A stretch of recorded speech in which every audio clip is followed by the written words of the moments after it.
I'm Chris Sigety. I'm lead producer on StarCraft 2. I'm going to take you on a behind-the-scenes tour of the StarCraft 2 area. So to get started, I want to give you an overview of how we break the team up. We actually break it up by discipline. The artists sit in one area, the programmers sit in another area, and the designers sit in yet a third area. We're in the art area now. The artists are overseen by senior art director Sam Didier. He's been instrumental in the art direction throughout numerous Blizzard titles, but he's the core art director on StarCraft 2. I'm going to turn it over to him so he can give you an inside look at the StarCraft 2 art team. Greetings, fellow Terrans! Admiral Samwise Didier here. I'm going to take you on a tour through the bowels and the depths of the StarCraft 2 art team. You ready? I know you are. Now, the StarCraft art team is made up of 3 bullpens. The 5-4, the Ninja Loa Lounge, and Tiki Village. Each one is ruled over by an art lead who supervises a group of animators, modelers, texture artists, UI artists, concept artists. You get the idea, right?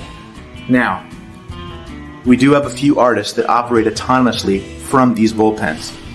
They're very dangerous. You should handle them with extreme care and caution. That's your only warning you get.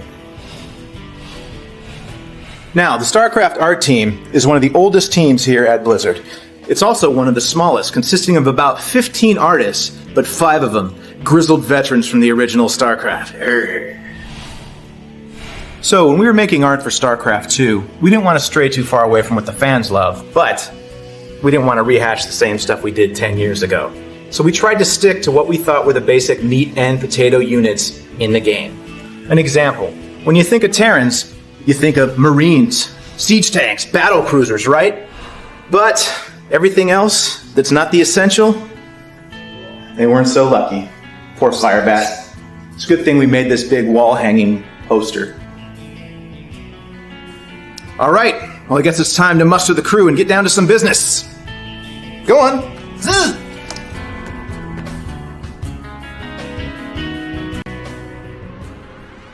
Well, one of the things we've really done with StarCraft 2 is we've made a crazy graphics engine that requires advanced shaders such as normal mapping, parallax occlusion mapping, all these other high-end words that I love to use, screen space ambient occlusion. I love those things. But the whole point of it, though, is we made the art high-tech yet very artified and still very readable and playable. So the final result, especially when you're on a high-end machine, is a beautiful play experience. Basically, for the art process, it's pretty diverse, again, depending on what we're doing, what we're making. But in general cases, like if we're making a unit, we'll go through a concepting phase, we'll kind of jam, have like kind of blue sky ideas, just like, hey, what about this, and we'll kind of get some ideas out there. We talk to Sammy about stuff if we have ideas. He kind of reins us in and makes sure that, like, this doesn't look Terran, or this is our stuff should be more, X, Y, and Z. With everything we make, we're trying to make sure it, like, really fits into the universe. And, like, for instance, I made a wooden podium. It was like a tiny little project, 2 hours. And tried to squeeze it in, and then I got feedback from a couple different artists saying, like, there isn't any wood anywhere in the game. You gotta shift it over to metal. And after I do that, it's like, well, they wouldn't use like paper on the podium. They do like a little TV screen, or I'm like, they're really into the universe and what they would use. So yeah, I think we've been really lucky where we've had enough time to make everything up to a standard of quality where we're like, okay, that's good enough. If I never get to touch this again, I think I'll be happy with how that drone looks. So, but I mean, everything, even like the larva, we're like, let's make the perfect larva. And it's like a dumb 3-segmented worm, but it's the best 3-segmented dumb worm we've ever built. We've even done it where we make the model and then we do a concept afterwards. Shh, Careware, secret. Sorry. Somebody like Sammy will just redraw it from like the model and like, hey, perfect, awesome, just how we intended.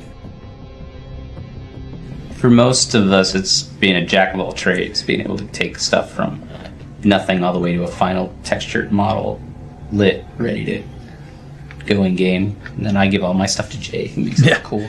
We're right across from each other. He's like, hey, if I model it this way, do you think we can get this thing to work like and it's just like, yeah, how about we do this, and then I can figure out a way, because I do a lot of the rigging and stuff like that, and he comes up with really cool models, and so I'm always looking at him like, how can I make this really interesting, like... Gross. Yeah, really gross. Tentacles and sphincters and things. sometimes like when we get the models, if they're revisions, what sometimes happens when we revise stuff is we'll tweak proportions, like we need bigger shoulder pads on this guy, he needs to be taller, and the model we had will get really distorted, but it'll be what we want, and we'll say, okay, from here let's make a nice final version with all those changes in mind. So what's really funny about StarCraft 1 was done in 3D first and then rendered to individual images, touched up in a 2D software package and made as sprites. So it's a 2D game. What's funny about it is our Marine now is 3D. It's made up of vertices and polygons the same way as the original StarCraft 1 was. But the original StarCraft 1 was the cinematic model. It was actually a 1,000,000 polygon Marine. We cannot even get close to what exactly that was. But what's really funny is the 1,000,000 polygon Marine, only 8 pixels tall, is pretty ugly. So this time around, though, our new Marine, he's in the about a 1,500 polygon range. He actually has way more detail than the original StarCraft 1 Marine does. Yeah, you have to take in the fact that they're very small. The unit's pretty small, and that you're seeing it from 3/4 view. And the colors have to be bright so that it reads. In the original StarCraft, like, because there's only 256 colors and only certain ranges for every race, I think a lot of people saw grittiness in there when it was actually just different pixels only being able to choose between 4 different You get colors. 4 browns. I think the palette basically from StarCraft 1 to StarCraft 2, and we try to keep the the whole vibe there and keep everything very familiar, but it's a little more gritty than say like Warcraft 3. Yeah, most of the Terrans are like blocky and it's like utilitarian stuff that you'd find where they would mash something together to make something else if they needed it in the field. Every unit we updated and stuff like that, there's definitely that we have to get this right to a certain caliber, because when people think of a Marine, this is what they think of. Yeah. And so there are always elements that had to carry over. And I think like Sammy had an awesome eye, like when we improved stuff like the Immortal from the Dragoon, in terms of, well, let's armor it up more and make it beefier, manlier. That's what we did. If you have a problem with those qualities, then you're not a man. Everything we do, we're kind of looking back to StarCraft 1 and trying to think of, how does this reflect on the original game, and how much are we improving upon it, how much are we changing it.